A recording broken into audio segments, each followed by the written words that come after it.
নিজেকে কোনো নির্দিষ্ট ইমেজে আটকে রাখতে চান না ইমরান হাশমি, তাই ক্যারিয়ারের প্রতিটি ধাপে তিনি বেছে নিয়েছেন ভিন্ন ধরনের চরিত্র। সবশেষ তাকে দেখা গেছে বাস্তব ঘটনা থেকে অনুপ্রাণিত একটি ছবিতে, যার নাম হক।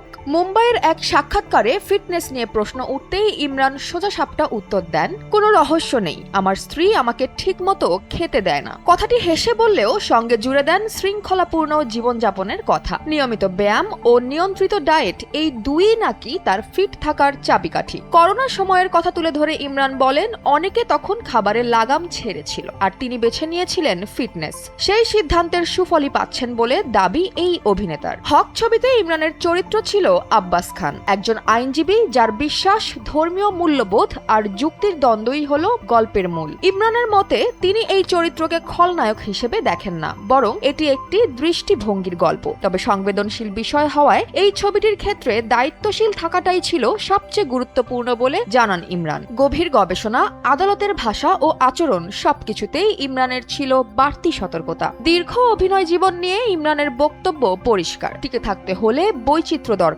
আর এ কারণেই এখন বছরে এক বা দুইটির বেশি কাজ করেন না তিনি। আরিয়ান খান পরিচালিত ওয়েব সিরিজে তার দৃশ্য ভাইরাল হওয়া নিয়েও ইমরান অকপটে স্বীকার করেন, এতটা সাড়া পাবেন তা তিনি নিজেও ভাবেননি। ফিটনেস, চরিত্র আর গল্প, এই তিনেই এখন ইমরান হাশমির অভিনয় দর্শন।